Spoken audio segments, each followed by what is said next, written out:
Hey everyone, Alex from My Paleo Pal here. If you're brand spanking new to paleo, you might want to listen up. You're probably wading through all of the information asking where's the short list, and that's where I come in. I'm gonna let you know just what to do and why you want to do it. We're gonna go through the ins and outs of the paleo diet to clear up any confusion right off the bat so you can be on your way to optimal health. Before we begin, a note of caution. You may be tempted to turn this video off because a lot of the information you're going to hear goes against all of your preconceived notions about health. Don't shut it off. This has changed the lives of hundreds of thousands of people. The paleo diet may seem unconventional, but it is extremely powerful. So, what is paleo and why is it called that? The paleo diet is modeled after the way our ancestors ate in the Paleolithic era before agriculture and the domestication of animals. Back then, we were hunter-gatherers. Our diet was mostly what we could hunt, fish, pick from plants, or find in the ground. We were lean, agile, and muscular. Think of our genetic evolution as a 100-yard line. The first 99.5 yards are how long we spent as hunter-gatherers. That last half yard represents our evolution after the agricultural revolution, where our diet radically shifted but our genes were still the same. Genetically speaking, we are still hunter-gatherers. The hunter-gatherers were notoriously fit, strong, and agile, but today we are sick, tired, depressed, and fat. So how do we take it back to the roots and defy the evolution of man? It is believed that during this time, 5 food groups that are commonly consumed in the world today were not readily available: sugar, grains, dairy, legumes, and processed foods in general. Let's dive into each group. Added sugar is the first element on the no list. Today, it sneaks in everywhere from salad dressing to canned soups. Sugar sends your blood sugar spiking and dipping, which will prevent your body from burning fat efficiently. Sugar is addictive and promotes overeating. A large amount of scientific studies link refined sugar to obesity and other modern health issues. Sugar comes in many forms and its effect is complex. For now, just remember that refined sugar is on the no list, no exceptions. Second on the no list is grains. On the paleo diet, we avoid grains for 3 main reasons. First of all, they contain anti-nutrients, toxic substances that prevent your body from absorbing the nutrients it needs and that create autoimmune and digestive irritation. Grains also contain inflammatory proteins like gluten. They damage your gut lining and cause inflammation throughout the body. Like sugar, grains also cause the body to release insulin, which triggers fat storage. We want to avoid drastic blood sugar dips and spikes so that our energy levels stay constant. Lastly, the nutrient content of grains is inferior to other foods, especially in the 13 vitamins and minerals most lacking in the US diet. As a species, we humans have no requirement for cereal grain. We can obtain all the required nutrients from meats, fish, seafood, poultry, fresh fruits, vegetables, and nuts. Fun fact, corn is a grain, not a vegetable. Avoid this as well. Dairy is the third no on the paleo diet. From an evolutionary perspective, we avoid it because our ancestors didn't have it. How do we know our hunter-gatherer ancestors didn't drink milk? Well, have you ever tried milking a wild buffalo? Good luck! It's only at the dawn of agriculture 10,000 years ago and the subsequent domestication of dairy animals that dairy became part of the human diet. So, just like grains, dairy is extremely recent in our evolution. It's a newcomer food. We also avoid dairy because no other species drinks the milk of another animal throughout adult life. Isn't that weird? Not convincing enough for you?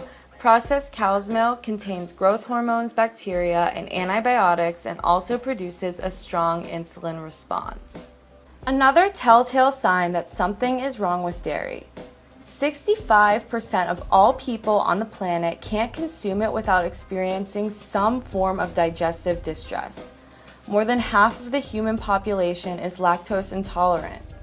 So what about calcium? Dairy, as the ultimate source of calcium, is a myth created by the dairy industry. You can find many paleo-friendly sources of calcium, including salmon, sardines, spinach, and almonds. The next culprit to avoid is legumes. Legumes, like beans, peas, and lentils, are the fourth group on the no list. Even though they are traditionally regarded as healthy, they actually contain the same anti-nutrients that grains do. Legumes are often high in phytic acid, which prevent nutrient absorption from other nutrient-dense foods. This mostly becomes a problem when the diet is rich in legumes and a bulk of the calories in your day come from them. Last but not least, the paleo diet bans any kind of processed foods created by the modern food industry. Obviously, all this junk was not available to our ancestors. Processed foods are filled with artificial ingredients, sweeteners, and preservatives. They are high in calories but nutritionally poor in vitamins and minerals. Processed foods are also high in added sugar and low in fiber, which promotes overeating, hormonal imbalance, and obesity. Processed foods have become such a pillar of our modern lifestyle that it can seem almost impossible to live without them. But trust me, it is possible, and eliminating them will have a huge impact on your health. If you're completely new to paleo, you're probably a little bit confused right now. You're probably thinking, I eat those things on a daily basis though. What's left? Now that we've covered what we can't eat, let's focus on what we can. Let's have a look at the paleo food pyramid. You'll notice it looks very different from the standard USDA food pyramid you've seen before. At the bottom of the pyramid, you'll find animal products. These are one of the main sources of energy in the paleo diet. It includes all types of meats such as beef, chicken, pork, and lamb. It also includes fish and seafood, which, by the way, are recommended to have at least 3 times per week for omega-3 content. Eggs are also very nutritious and a healthy source of protein and fat. When choosing these products, paleo focuses on grass-fed, pasture-raised, wild-caught proteins because they are nutritionally superior and more sustainable. In the middle of the pyramid, you'll recognize the fruits and the vegetables. All are acceptable on the paleo diet. It's recommended that you eat a lot of green vegetables such as kale, collards, broccoli, and cabbage. You can also have root vegetables like beets, carrots, and squash. Starches like sweet potatoes and plantains are also allowed. Fruits are great as well, but should be consumed in lower quantities because of their higher sugar content. At the top of the pyramid, you'll find nuts and seeds, which should be eaten in moderation as well. We're going to include a decent amount of healthy fats in each of our meals. This will come from avocado, coconut products, olive oil, ghee, tallow, and so on. So why exactly would you want to follow this diet? Well, it's not a magic cure to any or all things, but it's a very powerful tool in taking back your health. First of all, it can be a very effective method of weight loss. The logic behind it? Well, you'll be eating more filling and nutrient-dense foods, so you'll be feeling satisfied after each meal. Your blood sugar levels will start to balance out, and you can address hormonal issues as well. This also means that you can stop your sugar cravings once and for all. The best part about the weight loss is that it's easily sustained. Paleo is not a crash diet or a quick fix or some sort of fad. This is a way to quit counting calories for good with lasting results. The paleo diet also eliminates inflammatory foods, which help people who suffer from a myriad of symptoms, from chronic pain to asthma. Many people treat autoimmune disease with a paleo diet, successfully reverse the effects of diabetes, or just clear up their skin. Finally, eating whole, nutrient-dense foods will give you better energy throughout the day. This will often improve the quality of the sleep you get as well. Combined with stress management, this shift in diet can really help you live life to the fullest while feeling your best. So, how can you get started? Well, it's best to just dive right in. Clear the pantry and get cooking. Eating a balanced portion of meat, vegetables, and healthy fats is as simple or as complicated as you make it. 30 days test run on paleo will be enough to show you in what ways it can benefit you, no matter your background or your goals. Having a support system while transitioning to paleo is absolutely crucial. Thousands of people are posting their meals every day to the My Paleo Pal app.